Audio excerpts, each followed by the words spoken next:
Hey everyone, it's Colin. How's it going? There are tons of options out there for clone retro game consoles, but why does it seem like in one way or another, they all suck?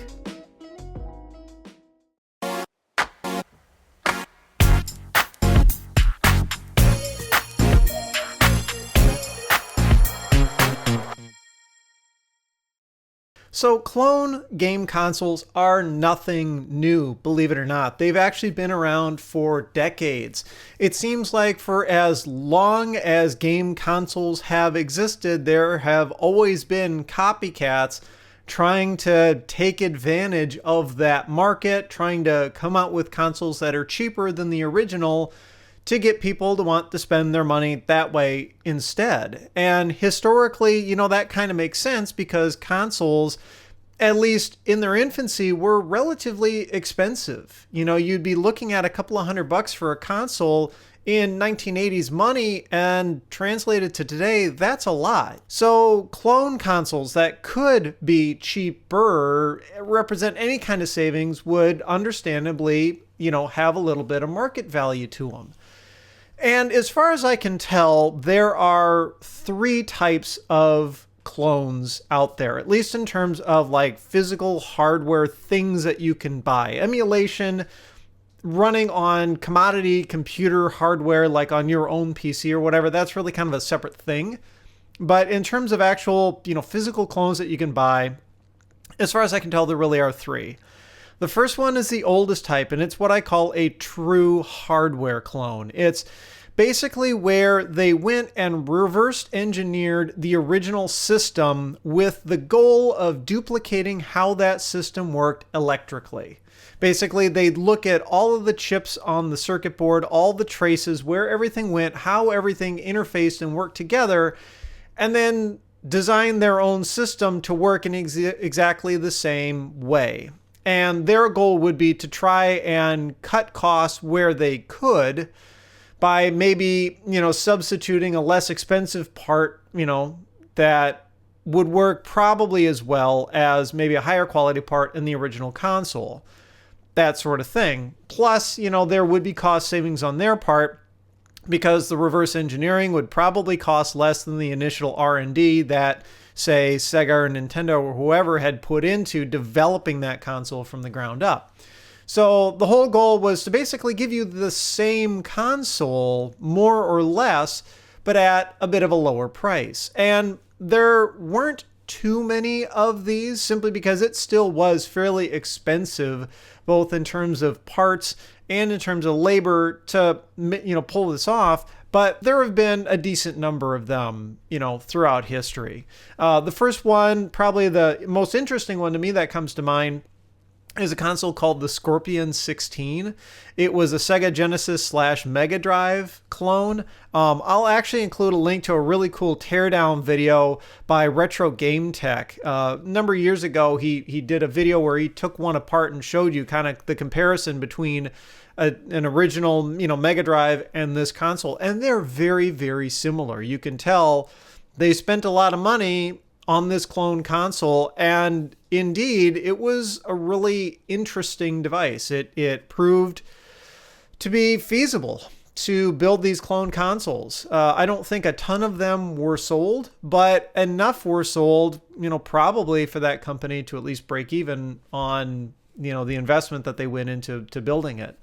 But true hardware clones, you don't really see them anymore. Right? There weren't a ton of them back then either, but today there are so many other options to make clone consoles that true hardware clones, where they'll go chip by chip and basically rebuild the console using, the same components.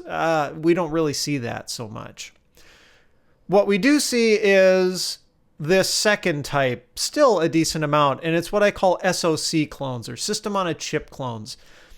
It's a similar concept where they want to get the game playing on hardware, meaning they want an actual chip to, internally play the game without needing emulation software or a real operating system, anything like that. But the goal of how they build a console like that is different. Whereas you've got the true hardware clones trying to build them from a chip level, trying to clone the way the original console worked electrically. SoC clone makers, they pretty much try to focus on cloning the way the console works from a game playing perspective. Basically, if they can get it to play the games, that's good enough. They don't really care if they can have all of the circuitry laid out the same and all the interactions between the chips work the same. Their goal is to reduce the number of parts that go into their clone console, try and integrate stuff as tightly as they can, and then just get games playing. And I'd like to say SoC clones, we probably started to see them in the late 90s. I'm not really sure because it's not like there's an authoritative history on these clones. They've always been a bit of an underground thing, which we'll get to in a little bit. So there's no real encyclopedia or wiki or anything that, has an authoritative list of these are all of the clone consoles that have ever been made and their release dates and that sort of thing. So all I can kind of go by is my gut feeling saying that SoC clones really started up probably in the late 90s, early 2000s. But with those, as their name implies, SoC system on a chip, it's basically where they take all of the functions of those discrete chips in the original console or maybe a true hardware clone and mash them all into a single piece of silicon. And because of advancements in technology, they're able to do that. Whereas consoles from the 80s, you had to have all those separate chips simply because they couldn't really easily combine them, or it'd be way too expensive to combine them. They didn't have, the ability to shrink down the process size and that sort of stuff. They were just kind of going with what commodity parts they had back then. Now it's easier and less expensive for chips like that to get designed where things are more tightly integrated. So that's where the clone market is headed. It ultimately saves the money, even though they've got a decent amount of R&D that goes into building those kinds of chips. It's not trivial or cheap to do, but once they spin it, that's now a commodity part that they have. So we've probably all heard of like the Famiclones or the Super NES clones or whatever, where you pop the cover off the top, and it's a very tiny little circuit board in there with really just one chip in the middle, maybe a couple of small chips around the outside to handle things like power regulation or video output, whatever. But the majority of the work gets done in that single chip. So those are SoC clones. The thing with the SoC clones is they largely can only play still just one type of game, right? Just like with the true hardware clones, they can really only duplicate the functionality of the original console. It's pretty much the same thing with the SoC clones. So if you've got, say, a Sega Genesis clone that's an SoC one, like the Feihao console that I reviewed not too long ago, the one with the HDMI output port on it, that's an SoC clone. You can't just stick like a Super NES cartridge in there and it'll play, right? All the more you can play really are the same games that an original Genesis could play, but because the maker of that chip didn't duplicate electrically the way the Genesis / Mega Drive worked, they went more towards that being able to play the games angle. That's why you're not able to get things like the 32X or the Sega CD to work correctly. They simply didn't want to put the effort into making their chip compatible with those accessories. So you'll find that add-on accessory support with SoC consoles is pretty much non-existent. There may be a few exceptions here and there, but for the most part, you're really not going to find it. So that moves us into this third type, which I feel is becoming increasingly common, and those are emulation clones, where you see much more modern hardware being used in them, and all of the game playing is simply done in software. So in terms of hardware, it's maybe a standard kind of ARM-based chip, something like that. They often run a proper operating system on top of that, so you turn it on and it'll boot into like a really, really small Linux environment, something, along those lines.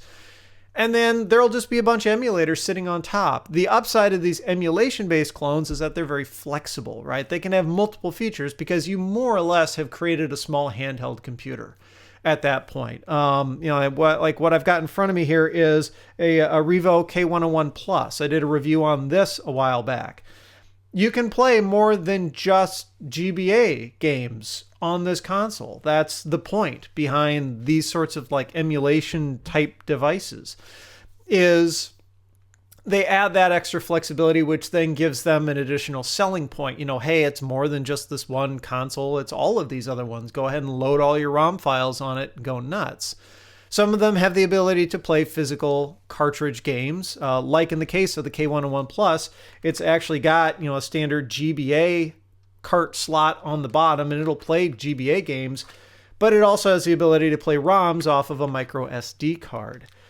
So giving you additional functionality flexibility is really, I think, the goal behind the emulation clones. Plus, they're less expensive to manufacture in a way because the people who make those are going off of much more commodity hardware, right? They don't have to find an SoC for the game console they want to support.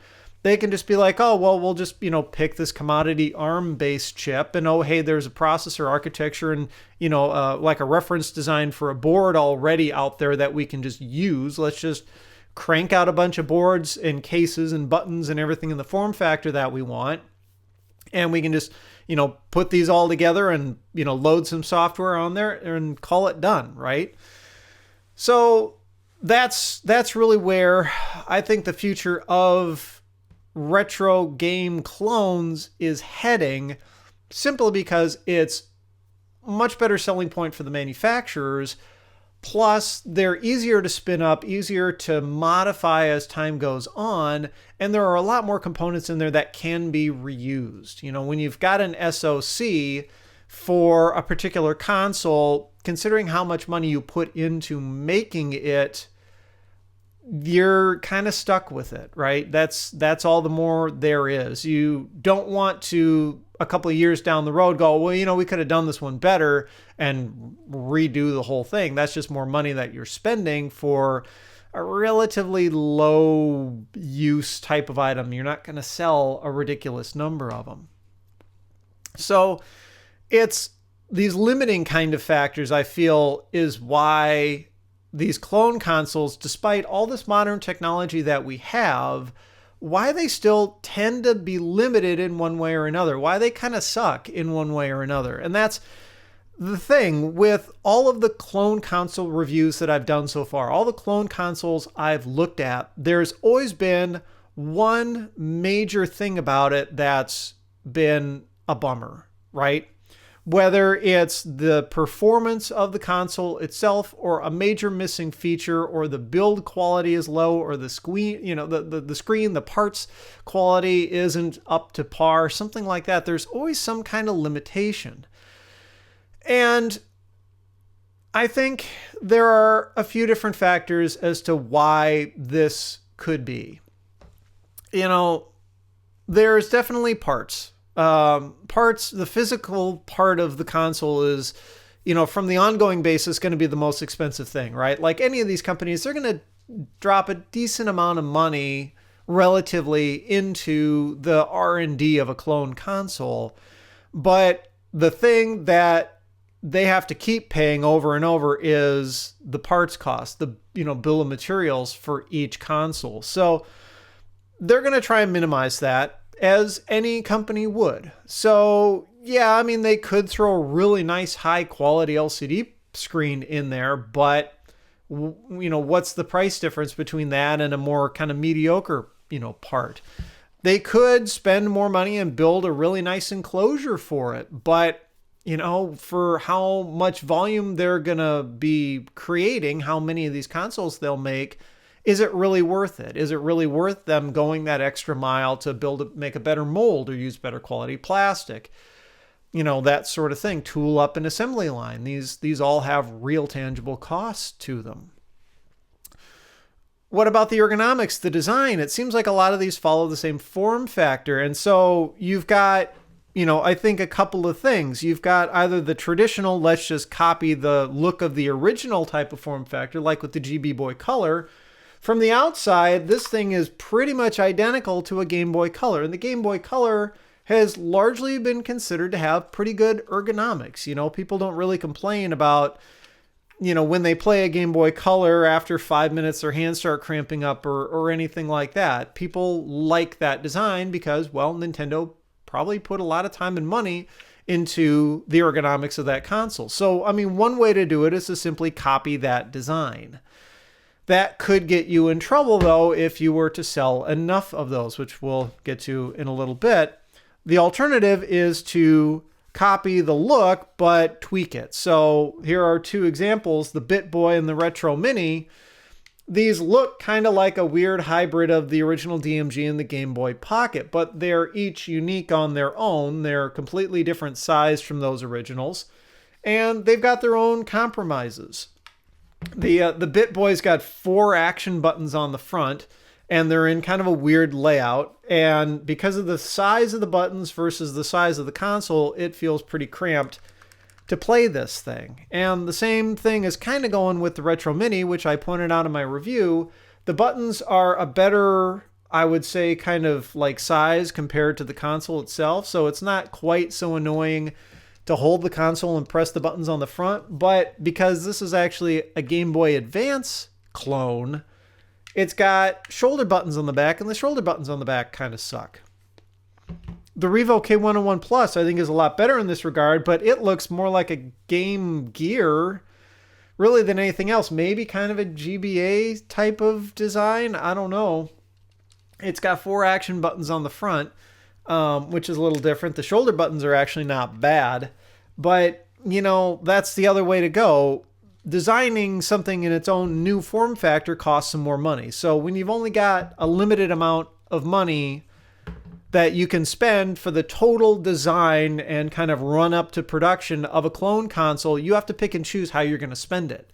So it seems like in the case of the GB Boy Color, they spent the money more on the inside because this console plays games really well. It's just got a really familiar form factor. It looks like a Game Boy Color, and then where they had to cut money was on the screen. The big limiting factor behind the GB Boy Color is that it doesn't have the proper aspect ratio. Things are stretched out a bit. It is a good screen otherwise. It's a really nice backlit screen, decent color saturation and all that. And like I said, it actually plays the games pretty faithfully, but it's not 100% perfect. So that's the trade-off that you make with a console like that. With these other ones, they include really nice screens. Like the screen in the Retro Mini is actually very good. And I've heard people saying that it pretty much is the same screen part as used in the Game Boy Micro. I may do a comparison video at some point between the two. I haven't decided yet. We'll see. That may be coming down the road here to actually take both of these, consoles apart and compare them. Can I take the screen out of this, put it in a micro, have it work, that sort of thing. But this is an emulation-based console, so that freed up some money for, putting better hardware in here. But there's downsides to it too, in that it actually doesn't play games very well. So it's always this compromise it seems like they have to make in terms of what do they want to cut? What part of the console effectively do they want to have suck? Whether it's they want the overall like gameplay experience to be subpar, or whether they want the physical part of it to be subpar. Maybe the ergonomics are bad, but it actually plays games good. Some trade-off in there. But, why haven't we really gotten a perfect clone? Why, given this being early 2018 and retro gaming is huge now, and the industry seems to keep pulling more and more people into it, right? It seems like it's not necessarily a bubble that got really big and it's going to burst. It seems like it's a very good, steady growth to retro gaming.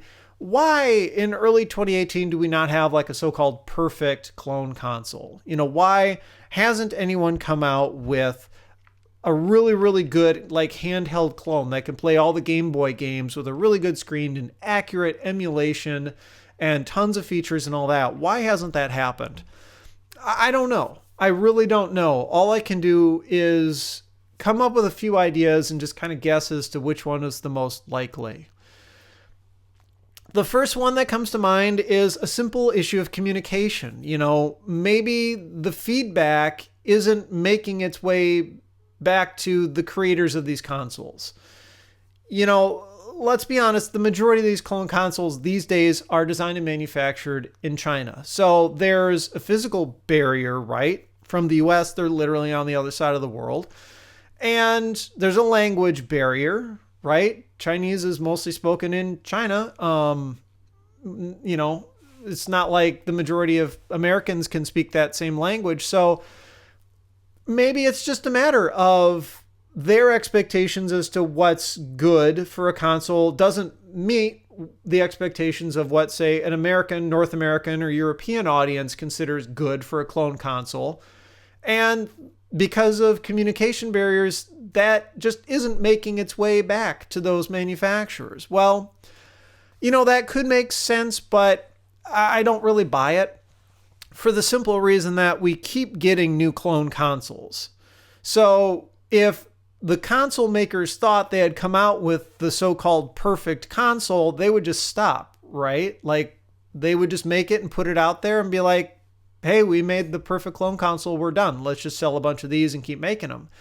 They keep coming out with new versions. We keep finding these new clone versions. So it means that they're iterating. They're trying to get better in one way or another. The other reason why I don't really buy that whole communication angle is simply for the fact that I periodically get emails from clone console manufacturers or resellers asking me to do reviews of those consoles. So it's clear that they have at least some people who are trying to be in tune with the retro gaming audience. And if you're asking a YouTuber, hey, will you review my product? Chances are you've seen other videos from that YouTuber. You're probably at least somewhat in tune with what that audience wants and the feedback that it offers. So you'd probably, take a lot of that as good constructive criticism and try to apply that towards a new console. So communication, in some cases maybe, but I don't think that's the major factor. The other thing, which I think is actually pretty big, is the parts or the development cost, right? We talked about this a bit. If you've only got a certain pool of money, you've got to pick and choose how you want to spend it. You can't spend the same amount of money on absolutely everything because all the different stages of design and manufacture cost different amounts. So you've got to be kind of in a mindset where you want to prioritize stuff over others. What is your ultimate goal for the console? What are you willing to sacrifice or make a lesser quality just for the sake of getting the thing pushed out to market because you've only got so much money to invest in it to begin with. So, it's this matter of picking the right parts. Why we see consoles that may not have very good screens, that was probably a conscious decision on the part of the designer because putting in a higher quality screen would raise that build of materials cost for every console that they sold. They also will do things like reuse previous chips and architectures. That HD, I'm pointing back here because it's behind me. The HD, the Feihao console, the clone Genesis console that I reviewed. That thing had, I believe, a system on a chip in there dated something like 2008. If memory serves, it definitely was something like almost 10 years ago is the design on that chip. And it may even be older than that. That was just the date printed on the packaging of the chip itself. That's another way to save money, right? If you can reuse work that you've already done, bring it forward, declare that, that's good enough and move on with it. Well, that's a way to get a product to market without spending too much and having to do absolutely everything from scratch.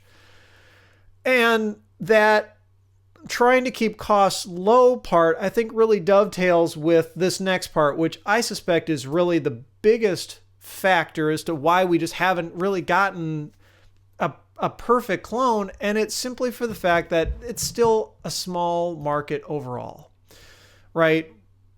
Yes, retro gaming is huge, but I feel like the people who are interested in clones is only a moderate at most kind of subset, kind of a moderate piece of the pie graph of people who play retro games. It seems like most people who are getting into retro gaming are chasing their childhood. They're buying the original console that they either had and no longer have, or never had to begin with and always wanted. So why would they go out and buy a clone, at least right off the bat, to get into retro gaming?